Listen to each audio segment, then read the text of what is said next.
Welcome back to my TikTok channel. One of the things I do is that I'm a professional genealogist, and I love to not only work on my own family history, but the family history of my clients, and I work on a lot of family history in my volunteer space as well. So today I'm going to introduce you to my DNA and talk a little bit about all the different ancestral regions. I did an Ancestry DNA test, and that is what they call them, ancestral regions. And this first picture is actually my family tree, well, part of it. I have actually traced some of my Caucasian lines back to the 1400s in England. My African American side was part of the enslavement era, so I have what we call brick walls in the 1800s in terms of where they originated from. But DNA traces back about 150 to 200 years in your family history to give you an idea, little hints and clues that you can use when you're also researching the historical record of your family to let you know if you're kind of on the right track, so to speak. So the first ancestral region I have is Scotland. I love this. I giggle to myself because I was always told by my father's family that we were Irish, more recently Irish, as I was growing up. A lot of redheads on my father's side. I call myself an undercover ginger because he himself is a redhead. But my African genes kind of superseded that in terms of how I was made and mixed up. And I also descend from 9 Scottish clans through my genealogy work. I love that. I have my choice of tartans, which is great because I'm not a fan of some colors and kind of plaid designs that some of the clans have. Then my next ancestral region is Germanic Europe. Not a surprise on my father's side again. Nearly all the most recent last names were German. So I grew up knowing we had a German history, that I was German American, was not surprised to see that, so to speak. However, in Germanic Europe, France is kind of included in that, which is interesting because we thought that one of my family lines was French Huguenot. Turns out they are not French Huguenot. A Y-DNA research was done, and they are actually Jews who immigrated from Holland, which added another beautiful piece to my story that I was not expecting, and I love it. So now we move on to what was beautiful and visceral and meaningful for me, my African origin. So this first one we have is Nigeria. If you look in the darker colored areas of the map, you will see that is actually the most likely place where my ancestors came from when they came from Nigeria. So for some of these African countries, Ancestry does give you a little bit of a peek into what might be your tribal origins in Africa, which is beautiful. Then we have Benin and Togo, Western Bantu peoples, Mali, and Central West Africa. A couple of the African countries now, to acknowledge their role in the slave trade, are offering African citizenship for those who can demonstrate via DNA or the historical record that they descend from those countries. Ghana was the first, and Benin has become one of the more recent African countries to do that, which I think is beautiful for them to acknowledge their challenging role in the history of enslavement and the transatlantic slave trade. Then we have England and Northwestern Europe.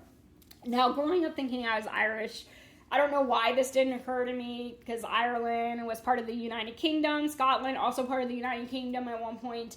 But I, grew up just knowing about my African American side, basically, and my German side, and probably Irish or Scottish, right? So when I found my first Revolutionary War ancestor, I was very confused. I was like, Grandma, I found a Revolutionary War patriot. What's going on? She was like, oh yeah, I think we came over on the Mayflower. And I was like, Grandma, I'm 33 years old. You never thought to mention this before. It's not like a fishing boat, right? It's the Mayflower.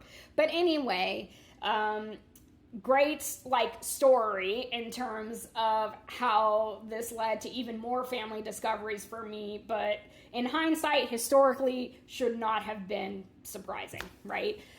Then we get more of Africa, which is again beautiful, Senegal and the Nigerian woodlands, again, so beautiful to me, so powerful. Then we have Denmark, and I think a lot of us forget that it wasn't just the United Kingdom to America in terms of immigration, right?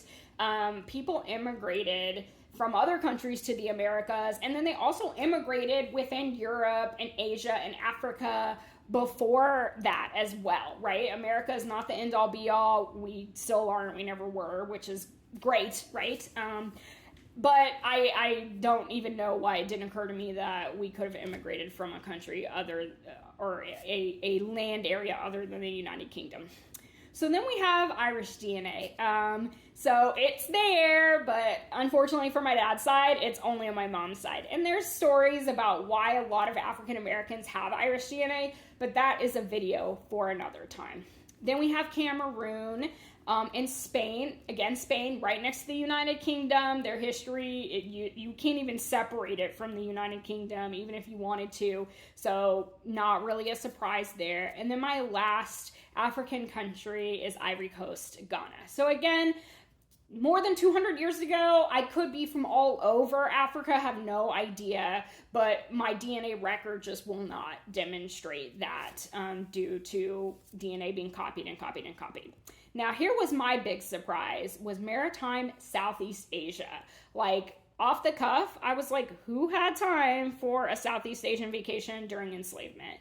That's a little weird. But thanks to Henry Louis Gates Jr. and Finding Your Roots, I now know that Southeast Asia was part of the transatlantic slave trade. And once we got to the Americas, you know, we'd be sneaking and creeping, right? So thank you to my ancestors for hooking up, because now I'm here and I love it. And I love that I have even more of a global representation in my own DNA. I hope to have kids someday, and I hope that their other parent has even more global DNA than I have, so they can feel like they are truly a global citizen and that their family history is representative of the story of this planet.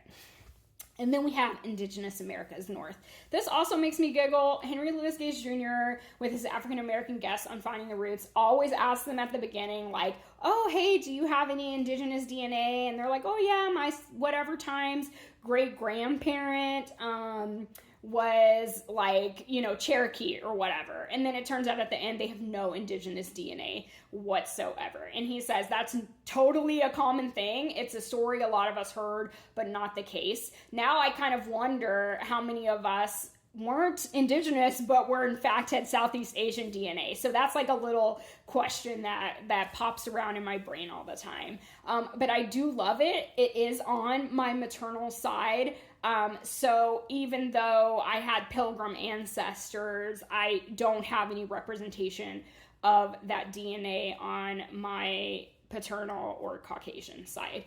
But I love that it makes my story so intertwined and you know, intermixed with the origins of this country.